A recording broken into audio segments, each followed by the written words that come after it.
Morning all of you. मैं Ranjit Singh, Gurugram teacher training college Chak 5 बेलम श्री विजयनगर के यूट्यूब चैनल में आप सभी का स्वागत करता हूं। अपने विज्ञान का शिक्षण विषय जो है जीव विज्ञान, उसका अध्ययन कर रहे थे। तो पीछे वाली जो वीडियो थी उनके अंदर अपने इसकी जो को करिकुलम एक्टिविटीज़ हैं जीव विज्ञान की, उसके बारे में अध्ययन कर लिया था। तो उसमें 4 को करिकुलम एक्टिविटी आपको मैंने करवा दी हैं।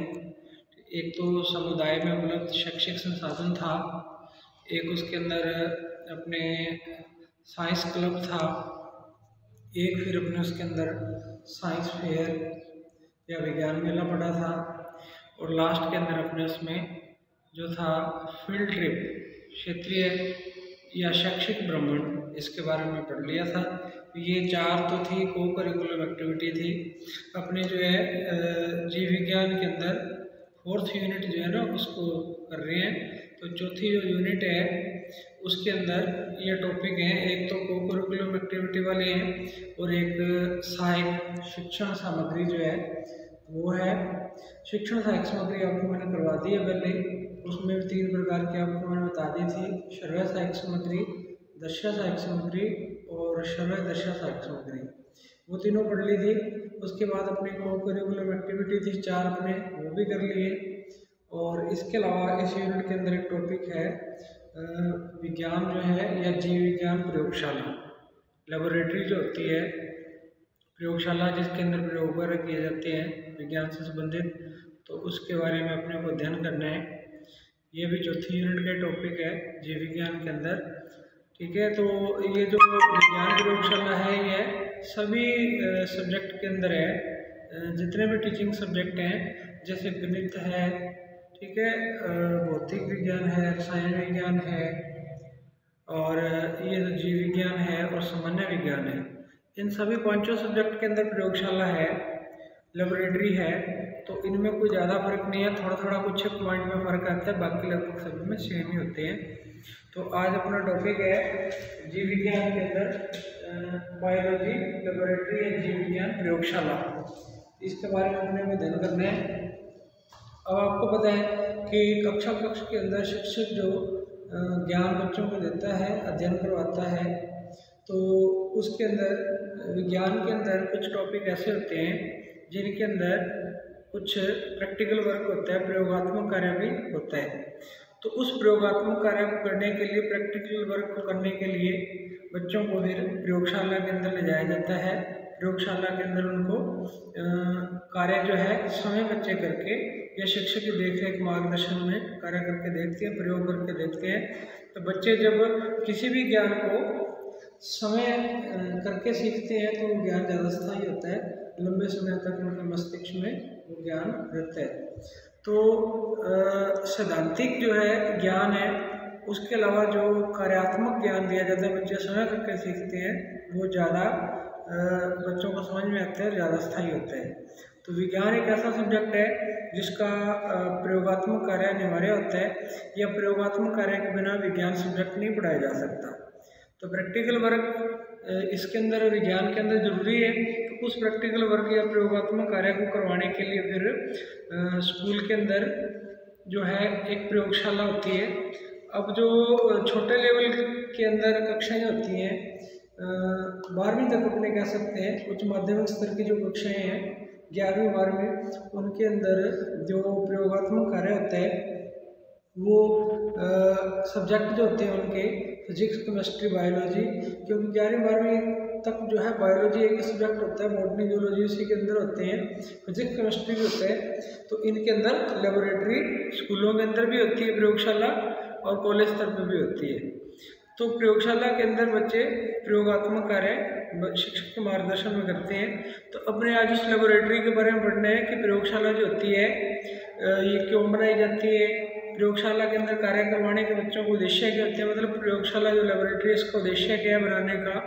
फिर इसकी बनावट के बारे में पढ़ेंगे, प्रयोगशाला कैसी होती है या प्रयोगशाला कैसी होनी चाहिए विषय के हिसाब से और बच्चों की सुविधा के हिसाब से। फिर इसके अंदर अपने पढ़ेंगे कि इसके अंदर बच्चे जब प्रयोगात्मक कार्य करेंगे तो उनको सावधानियाँ कौन सी रखनी है, क्या क्या सावधानी रखनी चाहिए इसमें। तो इसके अंदर अपने अब एक एक करके टॉपिक का अध्ययन करेंगे। तो पहले तो अपने इसकी जो जीव विज्ञान प्रयोगशाला या विज्ञान प्रयोगशाला है, इसके अंदर एक वैज्ञानिक है DS कोठारी। तो DS कोठारी ने एक विज्ञान प्रयोगशाला के बारे में परिभाषा कह सकते हैं, अपना कथन कह सकते हैं। उन्होंने कहा है कि विज्ञान को सीखना, विज्ञान को समय करना है, इसके अलावा विज्ञान को सीखने के लिए कोई उपयुक्त विधि नहीं है। मतलब विज्ञान को अगर बच्चों को सीखना है या बच्चों को सिखाना है तो समय करना होता है, मतलब समय करके सीखा जाता है। समय करके सीखना या समय करना, तो समय करने के लिए बच्चों को किसकी जरूरत पड़ेगी, बायोलॉजी लेबोरेटरी की, या जो भी सब्जेक्ट है उसकी लेबोरेटरी की आवश्यकता पड़ेगी। तो विज्ञान को सीखना, विज्ञान को समय करना है, और समय करने के लिए उनको क्या चाहिए, लेबोरेटरी या प्रयोगशाला चाहिए। ठीक है। इसके अलावा ये कहते हैं विज्ञान को सीखने के लिए कोई उपयुक्त विधि नहीं है। मतलब विज्ञान की प्रयोगशाला ही एक ऐसा उपकरण है जिसकी सहायता से विज्ञान को बच्चे अच्छे से समय करके सीख सकते हैं। ठीक है। ये आप इसकी परिभाषा याद रख सकते हैं DS कोठारी की। ठीक है। तो मैं विज्ञान प्रयोगशाला क्या है तो इसमें भी अपने ये लिख सकते हैं, प्रयोगशाला अपने कह सकते हैं कि एक ऐसा कक्ष है या एक ऐसा साधन है जिसकी सहायता से बच्चे विज्ञान से संबंधित जो क्रियाकलाप है, जो प्रयोगात्मक कार्य उसको शामिल से करके समय सीख सकते हैं, समझ सकते हैं। ठीक है। अब अपने पास विज्ञान प्रयोगशाला कार्य के उद्देश्य, विज्ञान की जो प्रयोगशाला होगी उसके अंदर जो बच्चों को कार्य करवाए जाएंगे, वो कार्य करवाने के उद्देश्य क्या होंगे। मतलब बच्चों को प्रैक्टिकल वर्क करवाया जाएगा, प्रयोगात्मक कार्य करवाया जाएगा। उस प्रयोगात्मक कार्य को करवाने के उद्देश्य क्या करेंगे, या बच्चे जब प्रयोगशाला के अंदर प्रयोगात्मक कार्य करेंगे तो क्या क्या ऑब्जेक्ट लेके अपने चलेंगे, क्या क्या उद्देश्य होंगे उसके अंदर। तो प्रयोगशाला कार्य के जो उद्देश्य हैं, इसके एम्स या ऑब्जेक्ट अपने कह सकते हैं, उनमें पहला तो है प्रयोगशाला के अंदर जब बच्चे कार्य करेंगे तो विज्ञान के प्रति उनमें रुचि बढ़ेगी। तो अपने कह सकते हैं कि बच्चों में विज्ञान के प्रति रुचि बढ़ाने के लिए किसकी आवश्यकता है, विज्ञान प्रयोगशाला की। क्योंकि बच्चे जब समय किसी कार्य को करके सीखेंगे तो वो जो है उसमें रुचि ज़्यादा लेंगे, रुचि ज़्यादा लेंगे तो उनमें विज्ञान के प्रति जिज्ञासा भी बढ़ेगी और विज्ञान के प्रति जो है उसकी रुचि भी बच्चों की उसमें बढ़ेगी। फिर वैज्ञानिक विचारधारा को बढ़ावा देना, बच्चे जब प्रयोगशाला के अंदर कार्य करेंगे तो वैज्ञानिक विचारधारा आएगी, उनमें वैज्ञानिक तरीके से मतलब कार्य करने का उनमें विचार आएंगे और क्षमता बढ़ेगी। तो दूसरा पॉइंट अपने ये भी कह सकते हैं, ये भी ऑब्जेक्ट है इसका, कि बच्चों में वैज्ञानिक विचारधारा जो उत्पन्न करना विज्ञान प्रयोगशाला का उद्देश्य है। पहला था विज्ञान के प्रति रुचि उत्पन्न करना, दूसरा विज्ञान के प्रति जो है वैज्ञानिक विचारधारा उत्पन्न करना। फिर विज्ञान के अंदर जो उपकरण वगैरह यूज होते हैं उन उपकरणों के बारे में बच्चों को जानकारी भी मिलती है प्रयोगशाला में कार्य करने से।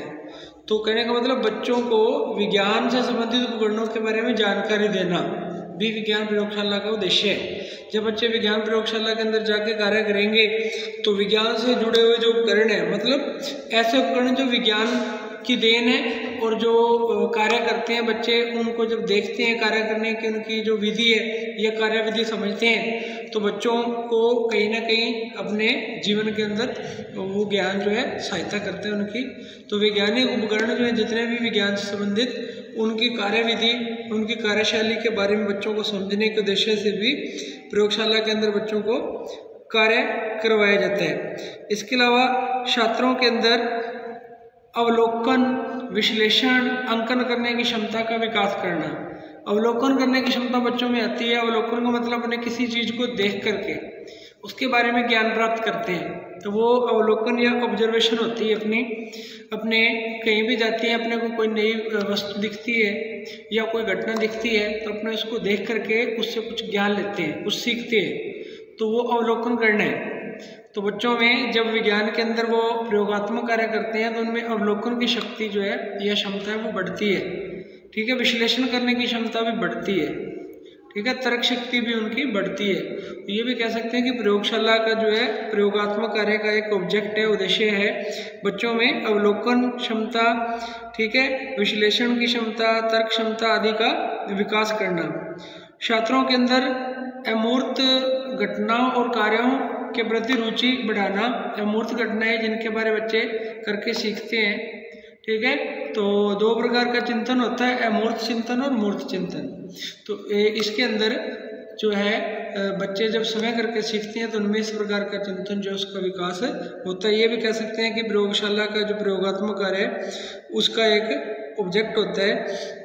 सृजनात्मक क्षमता जो बच्चों में होती है, क्रिएटिविटी जिसको अपने कहते हैं, सृजनात्मक क्षमता बच्चों के अंदर आती है, ज़्यादा बढ़ती है जब बच्चे प्रयोगशाला के अंदर प्रयोगात्मक कार्य करते हैं। तो प्रयोगात्मक कार्य करने से बच्चों में क्रिएटिविटी बढ़ती है या क्रिएटिविटी का विकास होता है। बच्चे नए नए तरीके से कार्य करना जो सीखते हैं प्रयोगशाला के अंदर। तो प्रयोगात्मक कार्य या प्रयोगशाला का ये भी ऑब्जेक्ट है कि बच्चों में क्रिएटिविटी का विकास करना और क्रिएटिविटी को बढ़ाना। अब कुछ टॉपिक ऐसे होते हैं उनको व्याख्या विधि से समझाना संभव नहीं होता, तो ऐसी विषय वस्तु जिसको व्याख्या विधि से कक्षा में नहीं पढ़ाया जा सकता, उन विषय वस्तु को, उन टॉपिक को पढ़ाने के लिए विज्ञान प्रयोगशाला का सहारा लिया जाता है। ठीक है, विज्ञान के अलावा अन्य सब्जेक्ट भी हैं जिनमें प्रयोगशाला जो है उसका उपयोग किया जाता है ऐसी विषय वस्तु को पढ़ाने के लिए जिसको कक्षा में अच्छे से नहीं पढ़ाया जा सकता। जैसे भूगोल सब्जेक्ट है जो जियोग्राफी है, उसके अंदर भी जियोग्राफी की प्रयोगशाला होती है, प्रयोगात्मक कार्य करवाया जाता है। मनोविज्ञान सब्जेक्ट है उसमें भी प्रयोगशाला होती है, प्रयोगात्मक कार्य करवाया जाता है। ठीक है, इसके अलावा जो होम साइंस है, गृह विज्ञान है, उसके अंदर भी प्रयोगात्मक कार्य जो बच्चों को करवाया जाता है। मतलब बहुत सारे सब्जेक्ट ऐसे हैं जिनमें प्रयोगशाला होती है और उस प्रयोगशाला के अंदर प्रयोगात्मक कार्य बच्चों को करवाया जा सकता है। तो कहने का मतलब ऐसी विषय वस्तु जिसको कक्षा में अच्छे से अध्ययन नहीं करवा सकता शिक्षक, उस विषय वस्तु को प्रयोगशाला की सहायता से अच्छे से करवाया जा सकता है। तो ये भी एक इसका उद्देश्य है प्रयोगशाला को बनाने का, भी ऐसे विषय वस्तु का चयन करके उसको पढ़ाना प्रयोगशाला में जिसको कक्षा में आसानी से नहीं पढ़ाया जा सकता। इसके अलावा मुख्य उद्देश्य प्रयोगशाला का ये भी बच्चों के अंदर एक तो विज्ञान के प्रति रुचि पैदा करना, जिज्ञासा पैदा करना और ज्ञान को स्थायी करना। जो बच्चे सीख रहे हैं वो ज्ञान तभी स्थायी होगा जब बच्चे उसको समय करके सीखेंगे।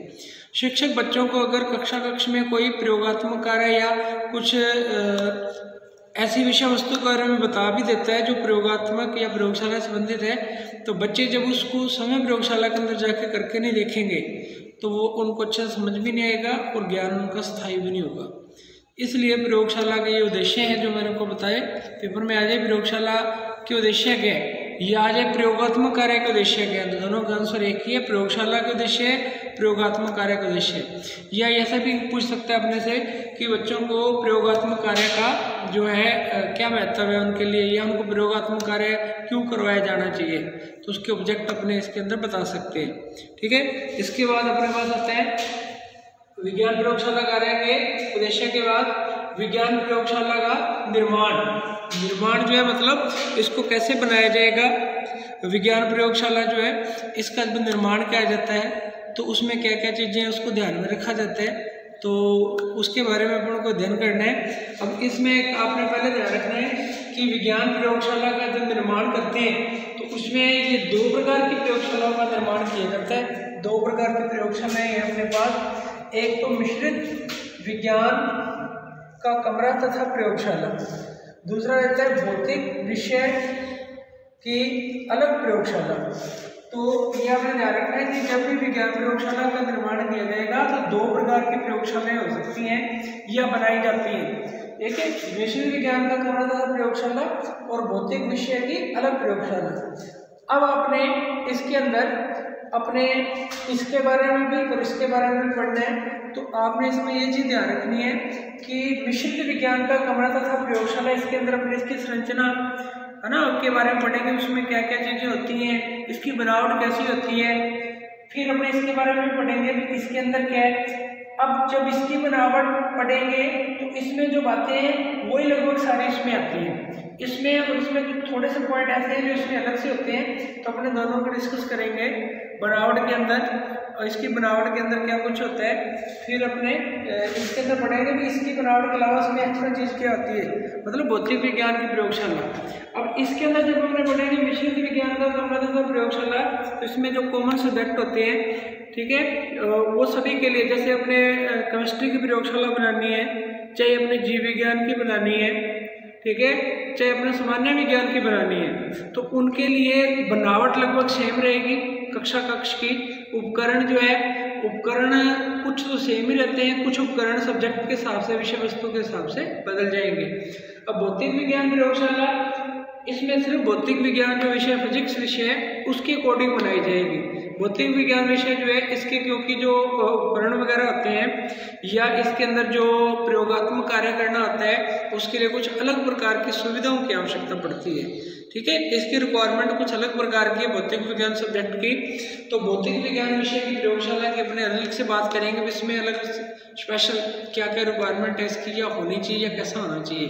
तो पहले अपने इसके बारे में पढ़ते हैं, मिश्रित विज्ञान का कमरा तथा प्रयोगशाला, फिर अपने उसके बारे में पढ़ेंगे। तो अब हमने इसके अंदर मिश्रित विज्ञान कक्षा कक्ष व प्रयोगशाला, या मिश्रित विज्ञान कक्ष व प्रयोगशाला जो है इसका अपने पहले अध्ययन करेंगे, डिस्कस करेंगे। इसके बाद जो दूसरी आपको मैंने बताई भौतिक विज्ञान प्रयोगशाला कक्षा, उसका भी अपने अध्ययन करेंगे। तो पहले अपने शुरू करते हैं मिश्रित विज्ञान कक्ष व प्रयोगशाला। तो ये जो मिश्रित विज्ञान कक्ष या प्रयोगशाला है, इसका जो डिजाइन है, या कह सकते हैं अभी इसके बारे में, इसकी जो आउटलाइन है वो सबसे पहले तैयार की है डॉक्टर R.H. व्हाइटहाउस जो है वैज्ञानिक। इन्होंने इसके बारे में सबसे पहले जो है बताया, या कह सकते हैं भी इसकी जो है संरचना क्या रहेगी, इसमें क्या क्या व्यवस्था होगी, इसकी रिक्वायरमेंट क्या रहेगी। तो इसको जो डिजाइन की है मिश्रित विज्ञान कक्ष व प्रयोगशाला को, ये डॉक्टर R.H. व्हाइटहाउस ने डिजाइन की है। अब इन्होंने इसके अंदर जो बताया है मुख्यतः ये जो तैयार किया डिजाइन, इस डिजाइन के आधार पे इन्होंने बताया भी इसमें 40 से 50 छात्र जो है वो इसके अंदर प्रयोगशाला के अंदर एक साथ प्रयोगात्मक कार्य देख सकते हैं। और कार्य क्षमता की बात करें तो 20 से 25 छात्र एक साथ कार्य कर सकते हैं। मतलब प्रयोगशाला के अंदर देखने वाले जो छात्र वो 40, 45, 50 तक हो सकते हैं, और करने की व्यवस्था जो प्रयोगात्मक कार्य एक साथ 20 से 25 बच्चे इसके अंदर कर सकते हैं। तो अब अपने इसकी बनावट की बात करते हैं कि मिश्रित विज्ञान जो प्रयोगशाला है इसकी बनावट है, इसके स्ट्रक्चर आउटलाइन के अंदर क्या क्या आएगा। तो सबसे पहले तो इसमें है प्रयोगशाला की बनावट, ठीक है, भी इसकी स्ट्रक्चर कैसी होती है या कैसी होनी चाहिए इस प्रयोगशाला की। तो इसमें इसका जो आकार इसमें इन्होंने बताया है 45 × 25 का होना चाहिए।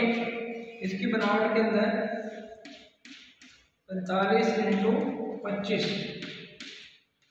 साइज का कमरा होना चाहिए। मतलब प्रयोगशाला का जो कमरा बनाएंगे अपने, या जो प्रयोगशाला का कक्ष होगा उसकी 45 × 25, 45/25 का अपने कह सकते हैं, उसका आकार कमरे का होना चाहिए। इस आकार का जो डिजाइन अपने कमरे को दे सकते हैं। और इसके अंदर भी अपने आधा भाग तो अध्ययन कक्ष के लिए रखेंगे और आधा भाग जो है प्रयोगात्मक कक्ष के लिए रखेंगे। 2 पार्ट में डिवाइड कर लेंगे, अध्ययन कक्ष भी होगा इसमें और प्रयोगात्मक कक्ष भी इसमें लिया जाएगा। व्याख्यान भाग में जो है व्याख्यान या अध्ययन कक्ष जो होगा जिसमें अपने व्याख्या भी दे सकते हैं बच्चों को, ब्लैक बोर्ड वगैरह भी लगा होगा, तो उसमें 40 से 50 छात्र जो है एक साथ बैठ करके अध्ययन कर सकते हैं या व्याख्या सुन सकते हैं शिक्षक की। इसके अंदर ऐसा डिजाइन किया गया है। तो ये ध्यान रखना है भी कार्य तो 20 से 25 बच्चे एक साथ कर सकते हैं और अध्ययन जो है वो बच्चे बैठ करके 40 से 50 तक एक साथ कर सकते हैं। तो कहने का मतलब इस पार्ट जो है इसको 2 पार्ट में डिवाइड कर लेना। अपने प्रयोगात्मक कक्ष हो जाएगा, व्याख्यान कक्ष या अध्ययन कक्ष जिसके अंदर बच्चे अध्ययन करेंगे या शिक्षक जो है व्याख्या करके बच्चों को समझाएगा। उसके अंदर ब्लैक बोर्ड भी लगा होगा, ठीक है। फिर दीवारें और फर्श आ जाता है दूसरा। इसके अंदर दीवारें और फर्श कैसी होनी चाहिए। जो प्रयोगशाला कक्ष बनाया ना अपने, उसमें प्रयोगशाला की जो दीवारें हैं 1.5 फुट चौड़ाई की बनाई जानी चाहिए, ठीक है। चौड़ाई जो होती है दीवार की, समझ गए होंगे आप, जैसे ऊपर से अपने जो चौड़ाई रखते हैं दीवार की जैसे अपने 5 इंची कह देते हैं, 9 इंची कह देते हैं साधारण भाषा में, तो इसकी जो है 1.5 फुट चौड़ाई की दीवार होनी चाहिए, है ना। तो ये 12 इंच से भी ज़्यादा ही हो गया क्योंकि फुट से ज़्यादा है, तो 1.5 फुट जो है ये दीवार की जो इसकी चौड़ाई होनी चाहिए। भी ये डिज़ाइन इन्होंने जो कि इसके आधार पे इसकी दीवार की चौड़ाई, ठीक है। दरवाजे व दीवारों के कोने गुलाई वाले बनाने चाहिए। जो कोने होंगे कमरे के, जो 4 कोने हैं या दरवाजे के जो कोने हैं वो गुलाई वाले, है ना, गोल या गुलाई के अंदर होने चाहिए इस डिज़ाइन के हिसाब से, ताकि उसका फ़ायदा ये रहेगा भी धूल वगैरह जो आती है दीवारों पर, कोनों पर, उसको साफ़ करने में आसानी रहे। अगर कोने वाले होंगे तो उनको साफ़ करने में थोड़ी दिक्कत हो सकती है, तो गुलाई वाले रखने का मुख्य रीज़न यही है भी उनको साफ़ सफाई करने में आसानी रहती है, धूल आदि के कणों को आसानी से बाहर निकाला जा सकता है। क्योंकि प्रयोगशाला कक्ष के अंदर धूल मिट्टी नहीं होनी चाहिए, नहीं तो उपकरण जो है वो धीरे धीरे खराब होने लग जाते हैं, ठीक है।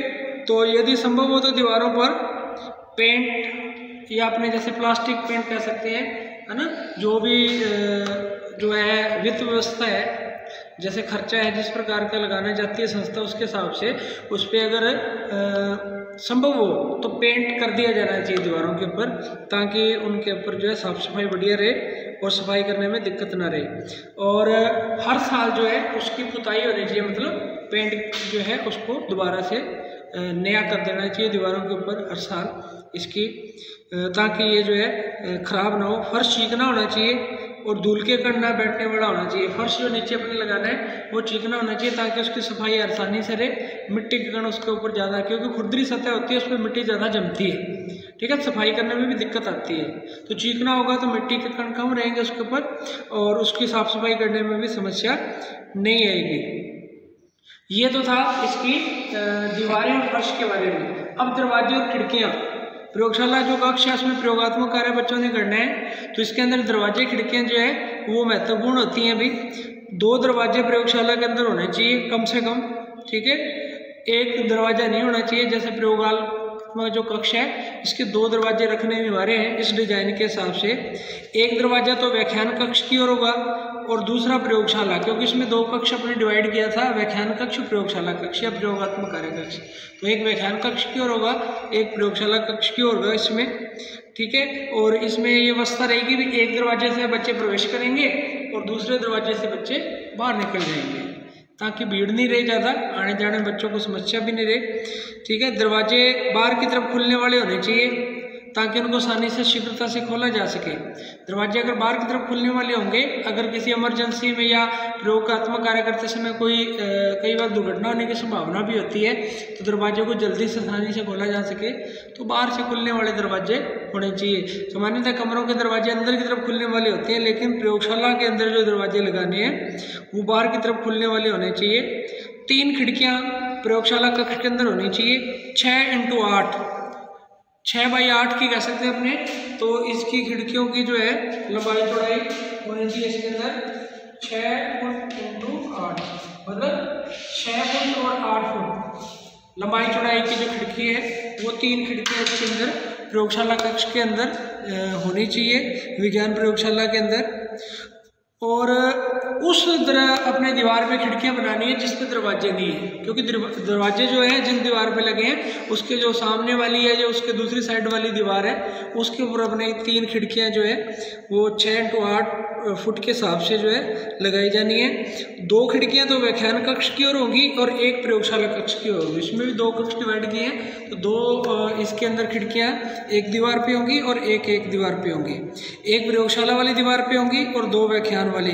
खिड़कियां भी बाहर की तरफ खुलने वाली होनी चाहिए, जैसे दरवाजे अपने लगाए हैं बाहर की तरफ खुलने वाले, खिड़कियां भी बाहर की तरफ खुलने वाली होनी चाहिए ताकि इनको आसानी से आवश्यकता पड़ने पर खुलना चाहिए। खिड़कियां जो है इनके ऊपरी जो भाग होते हैं इन पर शीशे लगवाने चाहिए कांच के, ताकि रोशनी भी अंदर से अच्छे से आ सके, ठीक है, किसी प्रकार की दिक्कत ना हो। यदि अंधकार कक्ष की अलग से व्यवस्था ना हो, अब क्या है कि अपने जो भौतिक विज्ञान प्रयोगशाला के अंदर कुछ ऐसे प्रैक्टिकल होते हैं जो अंधकार कक्ष में करवाए जाते हैं, डार्क रूम की आवश्यकता पड़ती है जिनको।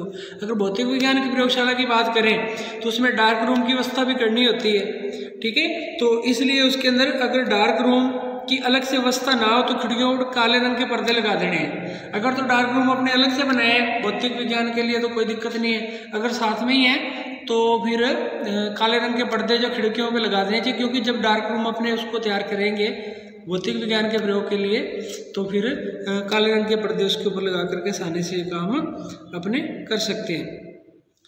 अब इसके बाद आता है फर्नीचर तथा बैठने की व्यवस्था। अपने पास फर्नीचर तथा बैठने की व्यवस्था। प्रयोगशाला के अंदर फर्नीचर कैसा होना चाहिए ताकि बच्चे आसानी से इसके अंदर बैठ सके। तो व्याख्यान कक्ष में एक अध्यापक के लिए मेज होनी चाहिए। एक तो अध्यापक जो है उसके लिए चेयर और मेज होना चाहिए जिसके ऊपर वो बैठ करके बच्चों का प्रयोगात्मक कार्य वो आसानी से देख सके, चेक कर सके।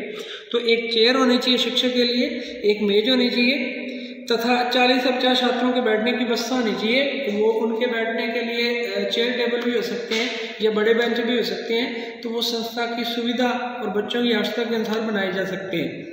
तो 40 से 50 बच्चों के बैठने के अरेंजमेंट होना चाहिए और एक शिक्षक का अरेंजमेंट बैठने का उसके अंदर करना चाहिए। 2 छात्रों को इनमें सम्मिलित मेज तथा 2 कुर्सियों के लिए स्थान रखना चाहिए। तो जो अपने उसमें बैठने की व्यवस्था की उनके बीच में थोड़ा थोड़ा गैप होना चाहिए ताकि आने जाने में कोई दिक्कत किसी प्रकार की समस्या बच्चों को ना हो। फिर पंक्तियां जो सीटों की लगानी है, अब पंक्तियों के अंदर अपने जो सीटें बनानी है बच्चों की प्रयोगशाला कक्ष के अंदर, उनके अंदर भी थोड़ा डिस्टेंस या दूरी होनी चाहिए। वो 1.5 फुट लगभग अपने दूरी जो रख करके वो ऐसे लाइनों के अंदर बैठक व्यवस्था बच्चों की बना सकते हैं। तो ये इसके अंदर था फर्नीचर तथा बैठने की व्यवस्था बच्चों की। फिर प्रकाश पानी तथा वायु की व्यवस्था इसके अंदर आ जाती है। अगला प्रकाश पानी और वायु व्यवस्था में शुद्ध वायु का संचार प्रयोगशाला के अंदर होना चाहिए। इसके लिए रोशनदान जो है प्रयोगशाला कक्ष के अंदर लगाए जा सकते हैं। रोशनदान की व्यवस्था प्रयोगशाला के अंदर होनी चाहिए ताकि शुद्ध वायु का संचार होता रहे। और मेन क्योंकि जो गर्म वायु होती है प्रयोगशाला के अंदर, जो भी गर्म वायु बनेगी वो ऊपर चली जाती है ना, ऊपर छत के साथ जाकर के रोशनदान से बाहर निकलती है। समातन की क्रिया होती है, आपको पता है समातन की क्रिया के कारण रोशनदान से गर्म वायु बाहर निकल सकती है आसानी से। इसलिए प्रयोगशाला के अंदर रोशनदान की व्यवस्था होनी चाहिए जिससे प्रकाश भी मिलता रहेगा और गर्म वायु बाहर भी निकलती रहेगी। दरवाजे व खिड़कियां भी इस प्रकार से आपको पहले भी बता दिया डिजाइन किए जाने चाहिए। प्रकाश वायु की व्यवस्था कमरे के अंदर अच्छे से बनी रहे। पानी संबंधी समस्या प्रत्येक क्षेत्र में भिन्न भिन्न है, इसलिए प्रयोगशाला जो है क्योंकि कुछ क्षेत्र ऐसे हैं जहाँ पे पानी लगातार उपलब्ध नहीं होता, तो प्रयोगशाला कक्ष के ऊपर टंकी की व्यवस्था की जानी चाहिए ताकि जब भी प्रयोगात्मक कार्य करना है तो उसके लिए जो जल की आवश्यकता पड़ सकती है तो वो जल की आवश्यकता की पूर्ति होती रहे। टंकी बनाई जा सकती है प्रयोगशाला कक्ष के ऊपर और नल के द्वारा प्रयोगशाला के अंदर उसमें पानी आसानी से आ सकता है। पानी की व्यवस्था होगी। और फिर सिंक की व्यवस्था भी प्रयोगशाला के अंदर होनी चाहिए क्योंकि प्रयोगात्मक कार्य करते समय कई बार सिंक की भी आवश्यकता पड़ सकती है। अपने को कोई उपकरण साफ वगैरह करनी है या किसी प्रकार की और भी रिक्वायरमेंट हो सकती है, तो सिंक की प्रयोगशाला के अंदर होनी चाहिए व्यवस्था। फिर उचित प्रकार का प्रकाश और वायु आती रही, इसके लिए मेन इसका एक तो दरवाजे खिड़कियों की लोकेशन मतलब स्थिति ध्यान में रखनी है, इस प्रकार से बनानी है और रोशनदान की व्यवस्था भी इस प्रकार से करनी है। उचित प्रकाश वायु आती रही इसके अंदर और किसी प्रकार की दिक्कत ना हो। तो ये इसकी जो डिजाइन था अपने इसके अंदर ये पॉइंट बढ़े हैं कि प्रयोगशाला की बनावट होगी, दीवारें और फर्श कैसी होनी चाहिए, दरवाजे खिड़कियां कितने होने चाहिए, फर्नीचर और बैठने की व्यवस्था क्या होनी चाहिए, प्रकाश पानी तथा वायु की व्यवस्था क्या होनी चाहिए। ठीक है, ये इसके डिजाइन के 5 पॉइंट थे। इसके बाद है छठा पॉइंट अपने प्रयोगशाला की उपकरणीय साज सज्जा। तो उसके बारे में अपने कल की वीडियो में डिस्कस करेंगे, उसके भी आगे पार्ट आएंगे। प्रयोगशाला के अंदर जो है उपकरण जो होंगे और उसकी साज सज्जा होगी है ना, उनसे संबंधित जो डिजाइन है इसी ने जो तैयार की है तो वो अपने कल वाले वीडियो के अंदर उसका डिस्कस करेंगे। आज इतने पॉइंट आपको जो 5 करें इनके बारे में आपने अच्छे से ध्यान कर लेना है। कोई समस्या हो तो कमेंट बॉक्स में आप बता सकते हैं। Thank you.